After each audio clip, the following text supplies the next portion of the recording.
Le truc cool depuis que j'ai déménagé, c'est que je vais au taf en train. J'ai 40 minutes de train pour y aller et 40 minutes de train pour revenir. J'ai un peu de métro après, mais bon, je le compte pas dans ce que je vais dire. Le train, c'est vraiment beaucoup plus cool que le métro. Avant, je prenais le métro, j'étais en très proche banlieue parisienne. J'étais à Clichy, dans le 92, sur la ligne 13, bout de ligne 13, pour ceux qui sont parisiens, qui voient de quoi je parle. Et maintenant, je suis dans les Yvelines, donc vraiment plus loin. Et le train, c'est vraiment tellement plus reposant que le métro. C'est sans aucune comparaison possible.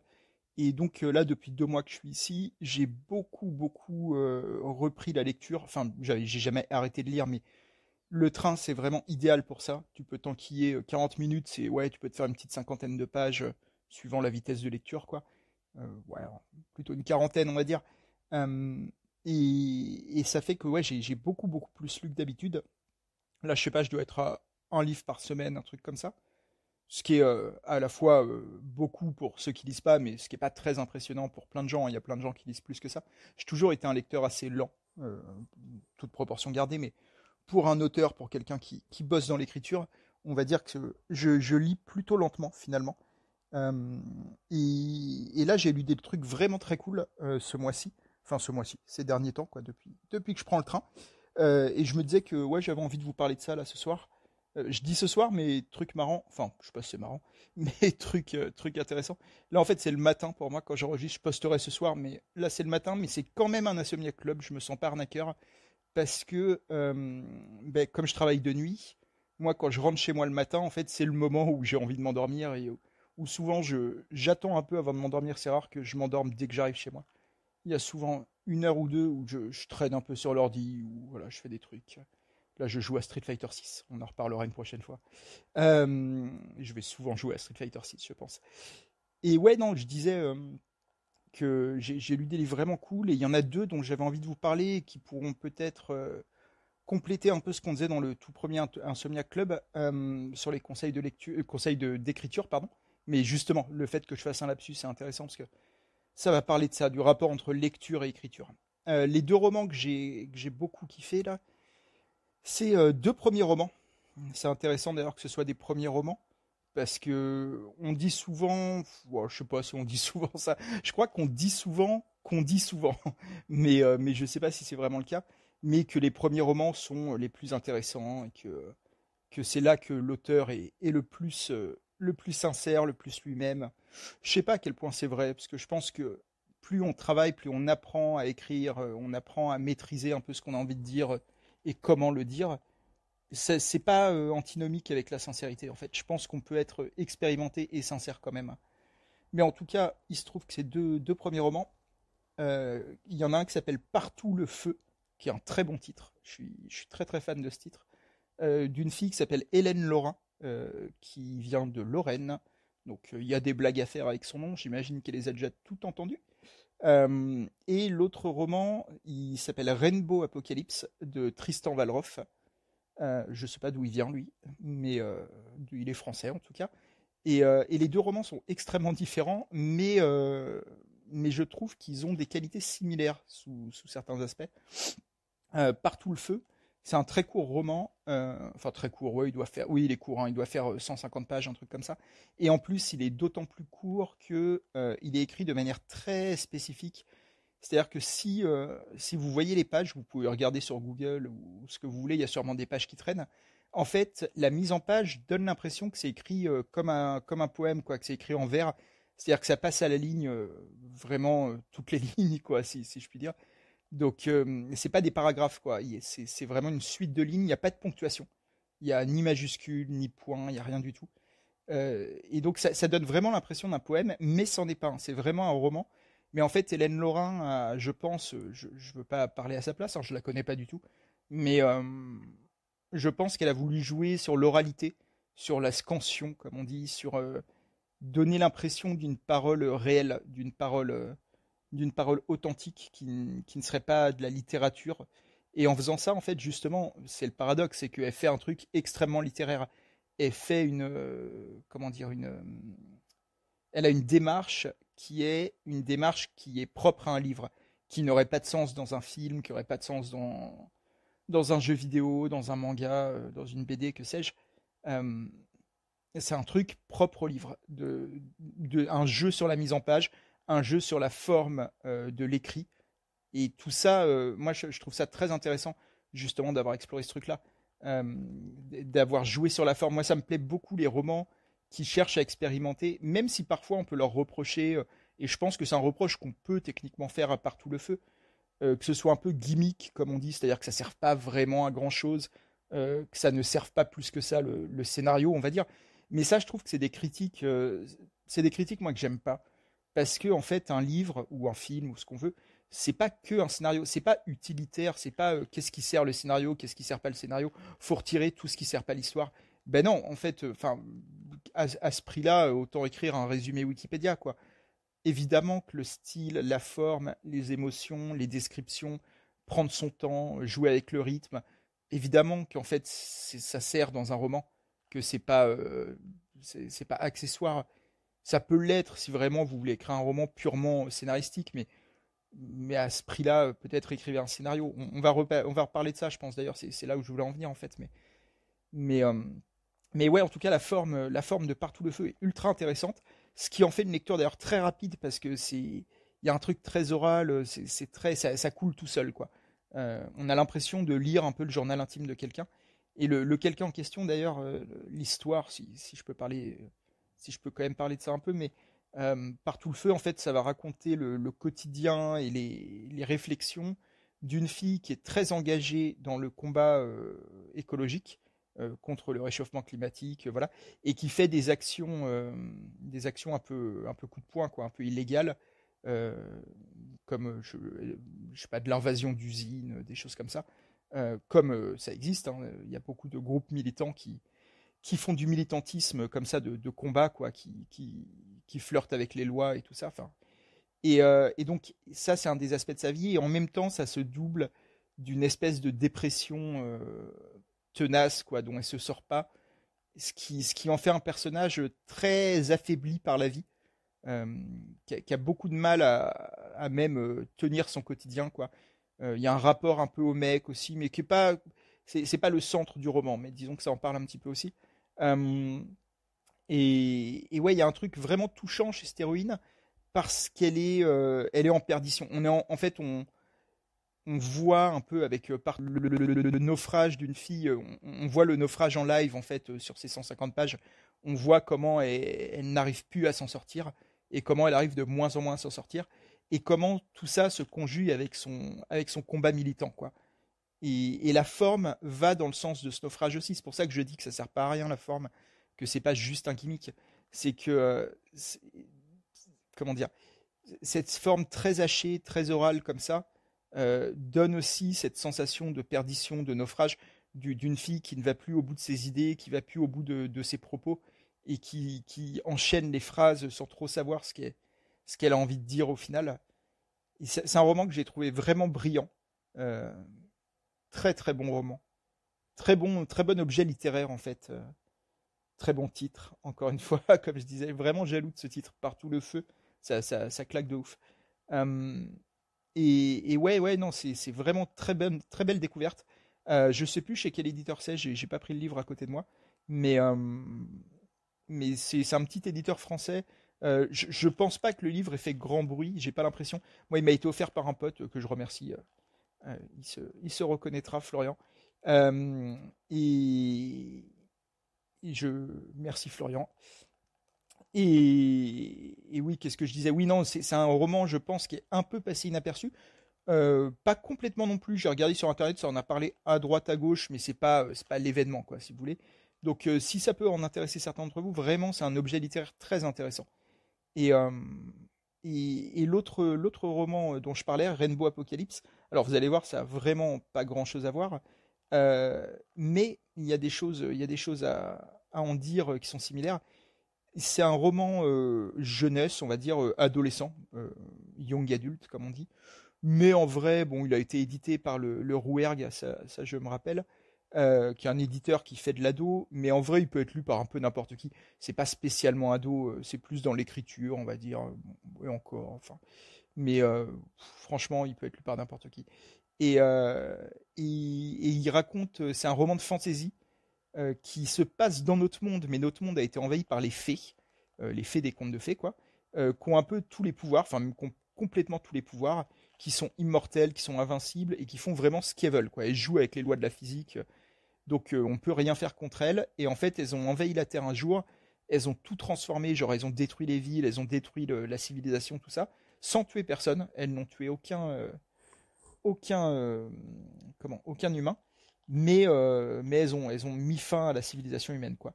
Donc depuis l'invasion, l'humanité qui est toujours vivante s'organise comme elle peut en petits villages. En fait, il y a eu un peu un retour à l'âge médiéval, quoi. Et un truc intéressant, c'est que les fées ont transformé plusieurs humains. Dès que quelqu'un leur plaît pas, fait un truc qui leur déplaît ou quoi, elles tuent pas, mais par contre, elles vont le transformer, que ce soit en licorne, en dinosaure, en centaure, en n'importe quoi, en créature de conte de fées, quoi, justement. Et, euh, et donc, ça fait qu'on va suivre dans ce monde-là une fille qui, elle, est totalement humaine, qui s'appelle Sarah, qui est une espèce d'ancienne criminelle reconvertie en bibliothécaire errante. En fait, elle a une charrette où elle va de village en village pour louer des livres qu'elle a récupérés dans les ruines du monde d'avant. Et elle est accompagnée par ses deux potes qui sont deux femmes, enfin une adolescente et une femme, qui ont été transformées respectivement en dragon et en licorne. Donc c'est un trio assez improbable. Et avec ce résumé que je viens de vous faire, vous imaginez peut-être un roman de fantasy un peu parodique. Et ça ne l'est pas. Et c'est un peu ça l'originalité. Enfin, le truc, c'est la surprise en fait de ce roman.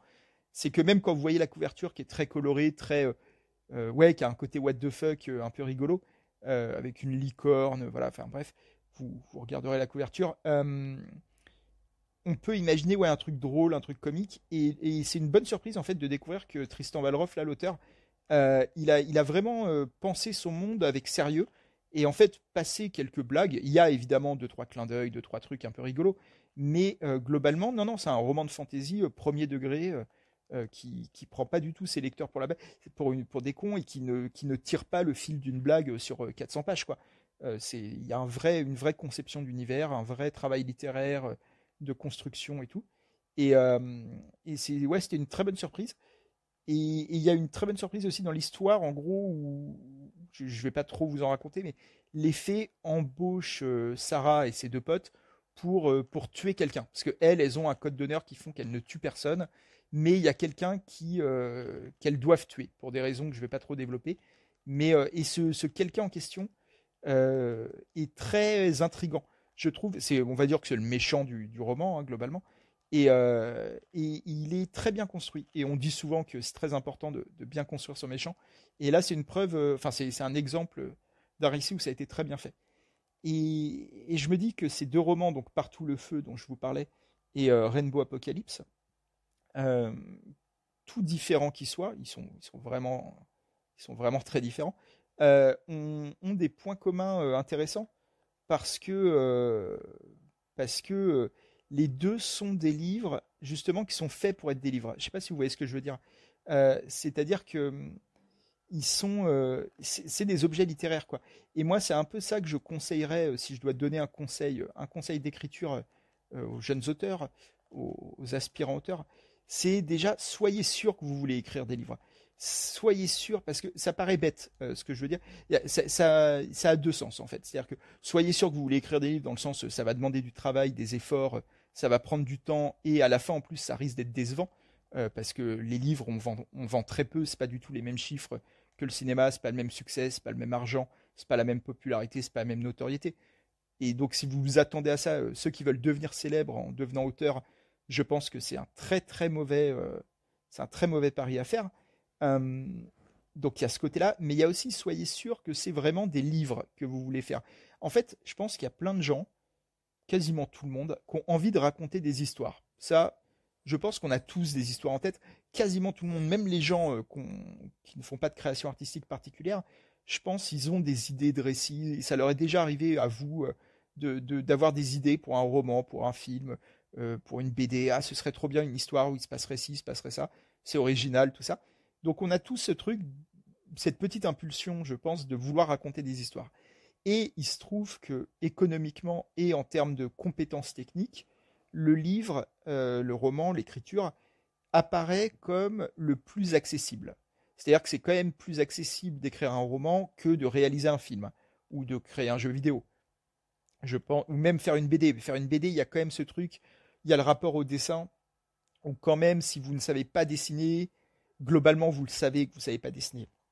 Vous pouvez vous faire des illusions, mais je pense qu'au fond, vous savez à peu près si vous dessinez bien ou pas. Et là où un roman, je pense qu'on peut beaucoup plus facilement s'illusionner sur sa capacité à faire un roman qui tient la route. Euh, et donc, je pense qu'il y a plein de gens qui se lancent dans l'écriture de romans parce qu'en fait, au fond, ils ont envie de raconter une histoire, mais dans l'absolu, s'ils avaient les compétences techniques, comment dire, les ressources matérielles, financières, les collaborateurs, tout ce que vous voulez qui serait nécessaire, en fait, ils préféreraient, plutôt qu'écrire un livre, ils préféreraient réaliser un film ou faire un jeu vidéo, une BD ou que sais-je. Mais ils peuvent pas, donc ils font un livre un peu par défaut, parce que c'est plus facile d'accès. Et je pense que si vous êtes dans ce cas-là, si au fond, ce que vous voulez faire, c'est pas un livre, mais un film, en fait, réellement, je suis sérieux, faites un film. C'est-à-dire, apprenez à vous servir d'une caméra, apprenez à produire un film, apprenez à vous entourer d'une équipe de techniciens et tout ça. Ça va demander énormément de temps, mais c'est ça que vous voulez faire au fond. Vous ne voulez pas faire un roman. Donc pourquoi vous allez vers un roman? Vous serez déçu. À la fin, vous n'aurez pas le succès que vous espérez, vous n'aurez pas les retours que vous espériez. Ce sera juste un roman sur les tables des librairies qui sera acheté ou non, et vous serez déçu. Et, euh, et en plus, je pense que tous ces auteurs-là, qui sont là par défaut, il y en a parmi eux qui écrivent pas trop mal en plus, hein, mais qui sont là par défaut, qui en fait auraient préféré être ailleurs, c'est un des gros problèmes, à mon sens, de la littérature actuelle, enfin de la littérature, en tout cas de l'édition, plus que de la littérature.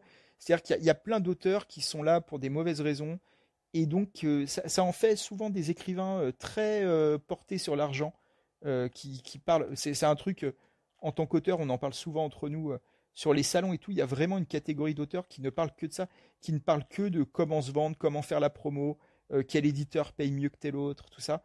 Et c'est des questions qui méritent effectivement qu'on s'y attarde un petit peu. Évidemment, quand on devient auteur, on n'a pas envie de se faire arnaquer ou quoi. Mais il y a vraiment des gens qui font tourner ça autour. Et je pense que c'est, ouais, il y a un peu un truc de rapport à la littérature dans tout ça. Est-ce que ça t'intéresse vraiment? Est-ce que tu es lecteur? Et il y a plein d'auteurs, encore une fois, que je rencontre. Encore une fois, parfois des auteurs assez talentueux, en fait, hein. C'est pas lié au talent. Enfin, c'est pas lié au talent. Si, c'est un peu lié au talent, parce que je dis talentueux. C'est pas vrai. En fait, les auteurs en question, c'est pas des auteurs que je juge talentueux, mais c'est des auteurs qui savent sortir des livres, quoi. Après, je trouve que c'est des livres de merde en général. Mais souvent, je rencontre des auteurs qui en fait ne sont pas lecteurs. Bon, je dis pas qu'ils lisent jamais, jamais, mais ils lisent vraiment peu et souvent un peu la même chose. Et je trouve ça toujours très étonnant. C'est-à-dire, si t'aimes pas la littérature, pourquoi tu veux en faire? Pourquoi tu veux faire partie de ce milieu? Pourquoi tu veux participer au mouvement littéraire dans sa globalité? Si de base tu t'en fous. Ce serait comme un mec qui a jamais lu de manga et qui dit bah tiens je vais devenir mangaka. Ça me paraît facile. Je sais pas. Ça fait gagner de l'argent ça les mangas en ce moment. Personne ne le respecterait. Et bizarrement en littérature ça passe un peu mieux. On accepte qu'il y ait des auteurs qui n'y connaissent rien en littérature. Rien, j'exagère un peu, mais vraiment, il y a des trucs, j'ai vu des dingueries hein, parfois, d'auteurs qui n'ont pas lu de livre depuis plus d'un an. Il y a un auteur célèbre, dont je dirais pas le nom, parce que j'ai déjà eu maille à partir avec lui, mais qui avait répondu en interview, on lui demandait qu'est-ce que vous aimez lire, et il disait, moi je n'ai pas le temps de lire, j'écris. Et j'avais trouvé cette réponse mais d'une suffisance, d'une stupidité, c'était ridicule, ça m'a fait vraiment le détester instantanément. Et, et ouais, je sais plus du tout où je voulais en venir, c'est pas très grave. Mais, euh, mais en tout cas, ouais, je pense qu'un des premiers conseils d'écriture que je peux donner, c'est de lire beaucoup. Lisez énormément, lisez plein de trucs, même des choses qui a priori font pas partie de vos goûts, des choses qui changent des livres que vous lisez d'habitude. Explorez, tentez des choses, tentez des formes, des narrations, même des jeux sur la forme, quoi, des livres qui vont pas être des romans, des choses comme ça. Voyez comment les gens écrivent.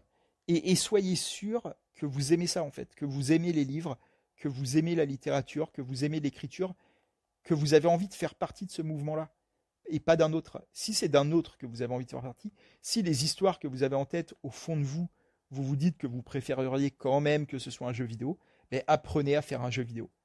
Vraiment.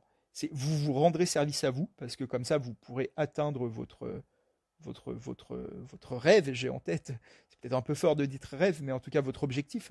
Euh, et vous rendrez service à la littérature en venant pas rajouter des livres faits un peu à la va-vite comme ça, à déjà des piles de livres comme ça qui existent.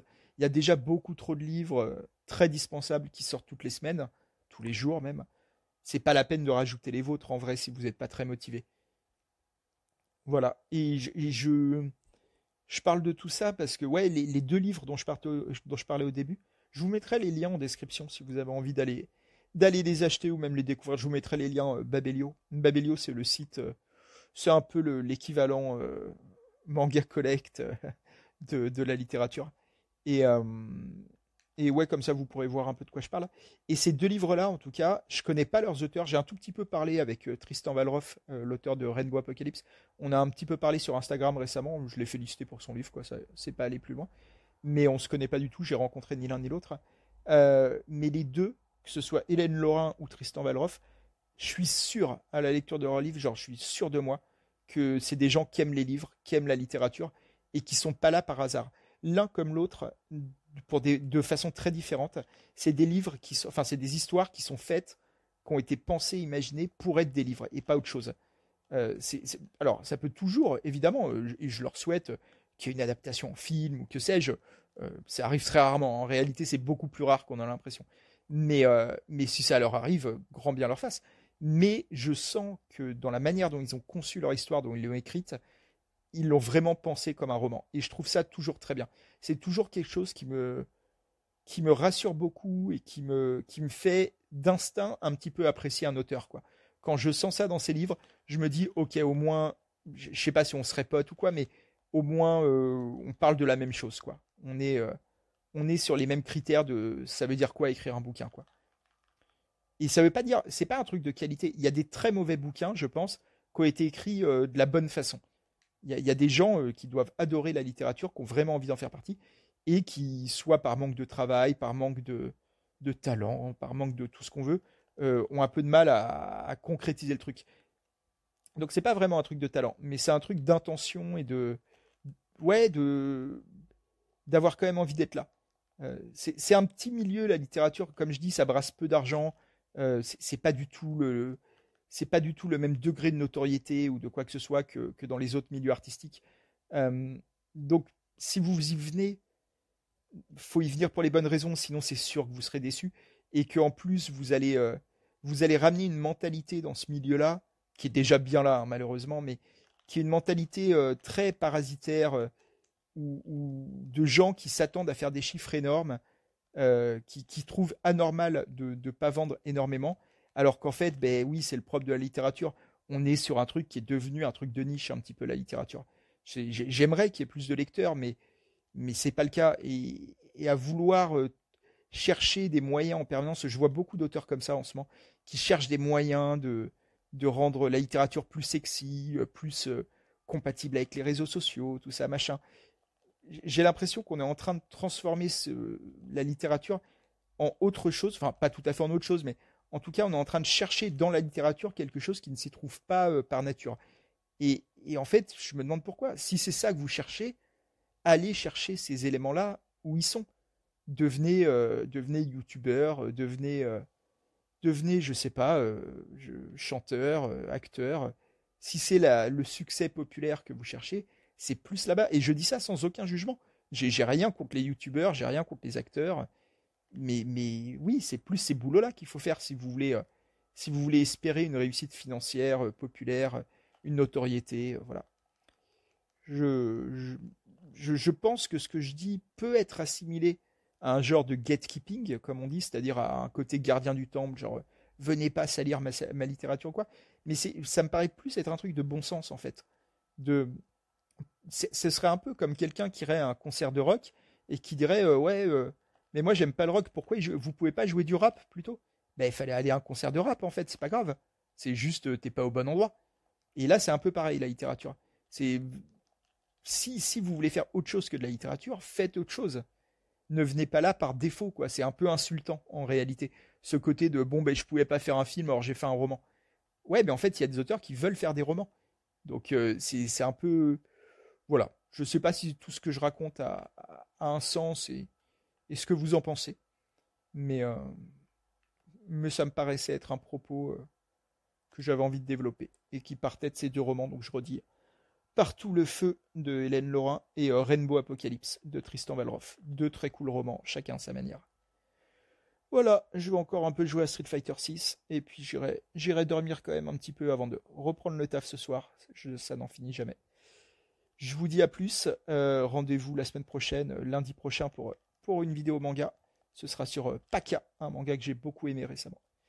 Je vous dis à bientôt. Bonne nuit, bonne soirée à ceux qui écoutent ce troisième épisode de Insomnia Club. Ciao.